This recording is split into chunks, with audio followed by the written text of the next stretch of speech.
Hello guys, আমি আবারও হাজির হয়ে গেছি তোমাদের সামনে একটি নতুন ব্লগ নিয়ে। আজকের হচ্ছে তোমার সোমবার দিন আমরা নিরামিষ খাবার খাই। তা সকালের খাবার মোটামুটি হয়ে গেছে, আমাদের তো 3 বারে ভাত লাগে। আর সকালে আজকে সেদ্ধ ভাত দিয়ে চালিয়ে দিলাম, সেটা হয়ে গেল। এবার দুপুরে পুজো আছে, সোমবার দিন যেহেতু ভোলে বাবার বার। আর সেটা তো সে পুজো তো করবোই, আগে ঘরের কাজকর্ম যেটা আছে রান্না বান্না দুপুরের খাবার সবটা সেরে নিয়ে আমি স্নান করে তারপরে পুজো দিতে। সকালবেলাটা আমার সময় হয় না, সেই জন্য। যাই হোক, কিন্তু সোমবার আসলেই তো আমার খুব চিন্তা কি রান্না করব। হ্যাঁ, তা কি রান্না করব ভেবে পাচ্ছি না। এদিকে দেখি ফ্রিজে কি রয়েছে। দেখো, ফ্রিজ খুললাম, এমন কোনো কিছু নেই। দেখো, একটা বাঁধাকপি পেয়ে গেছি ফ্রিজের মধ্যে। আর আছে তোমার এই যে সিম রয়েছে, সিম, গাজর আছে, গাজর আর বেগুন। যাই হোক, আর ওদিকে দেখি কী আছে। আর পেঁয়াজকলি রয়েছে, যেহেতু আজকের তোমার সোমবার, পেঁয়াজকলি দিয়ে কিছুই করবো না। আর দেখি এদিকে কী আছে, চলো। এসে গেছি রান্নাঘরে। সকালবেলা কাটাকুটি করছিলাম, তাই রুটি নিয়ে বসে পড়েছিলাম।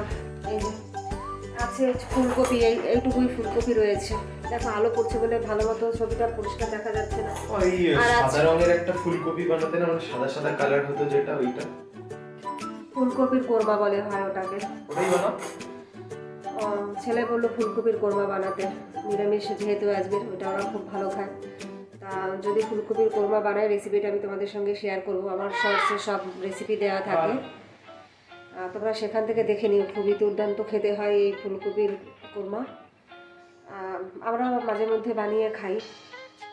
শীত পড়লেই তো প্রচুর পরিমাণে ফুলকপি পাওয়া যায়, আর এই সময় ফুলকপিটা খুবই ভালো। এরপরে আর ফুলকপি খেতে ভালো লাগে না, তখন অন্যরকম টেস্ট হয়ে যায়। আর আছে ধরো এই যে লাল শাক। দেখি তাহলে একদিন কী রান্না করব। তাহলে ছেলে বললো ফুলকপি করতে, ফুলকপির কোরমাটাই করবো ওখানে, আর তোমার লাল শাক করবো রান্না।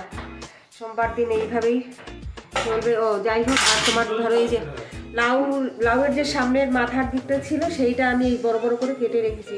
মটর ডাল কিংবা ছোলার ডালের মধ্যে বড় বড় করে দিয়ে রান্না করলে ওটা খেতে খুবই ভালো লাগে। তা সেটা না হয় করবো খানে আজকে রান্নাটা।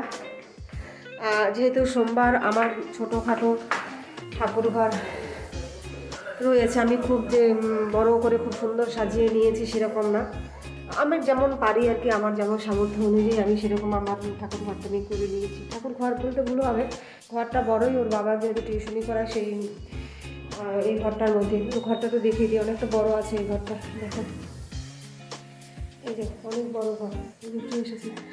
আর তোমাদেরকে দেখাই, এই আমার ঠাকুর সিংহাসন। এই যে সোমবার দিনে পুজো দেবো, যে মা সরস্বতীর ছবি থাকে। প্রত্যেক বছর সরস্বতী পুজো হয়, পুজোতে মা সরস্বতীকে এই যে মাটির ঠাকুর কিনে এনে পুজো করা হয়। তাই আছে, দেখো এই যে আমার এই যে ভোলে বাবা আছে, বাবা লোকনাথ আছে, রাধা কৃষ্ণ আছে, গোবিন্দ বাবা, আমার স্বয়ং মা কালী, মা লক্ষ্মী আছে, আর গণপতি বাপ্পা আছে, আর তোমার হনুমানজি আছেন। আর মায়ের সঙ্গে এই যে মায়ের ভক্ত শ্রী রামকৃষ্ণদেব, মা সারদামণি।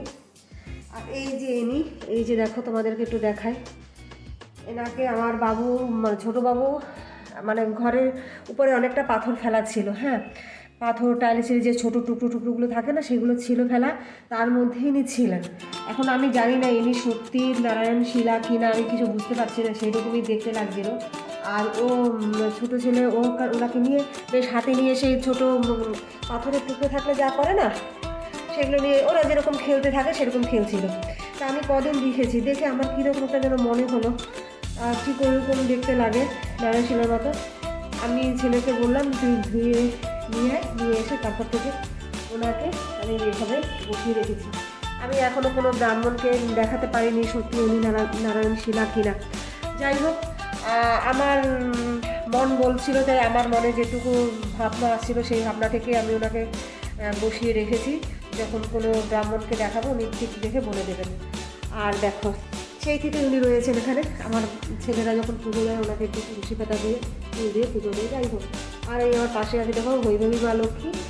আর এই যে আমার শাশুড়ি মা ইয়েতে গেছিলেন, পুরী গেছিলেন, সেখান থেকে জগন্নাথ দেবের যে এই যে পাওয়া যায় না এরকম যে পিকচার, সেই নিয়ে এসেছিলেন। যাই হোক এইভাবে এইটুকুই আমার এই ঠাকুরঘর। আমি রোজ এনাদের এইভাবেই পুজো করি। আমার সকাল শুরু হয় ভগবানের নাম করে, এইভাবেই আমি এগিয়ে চলি সারাদিন। তা আজকের সোমবার দিনে আমি কী কী রান্না করবো এবং কি আমার ঠাকুরকে কীভাবে পুজো দেবো এটা আমি তোমাদেরকে বলে দিলাম।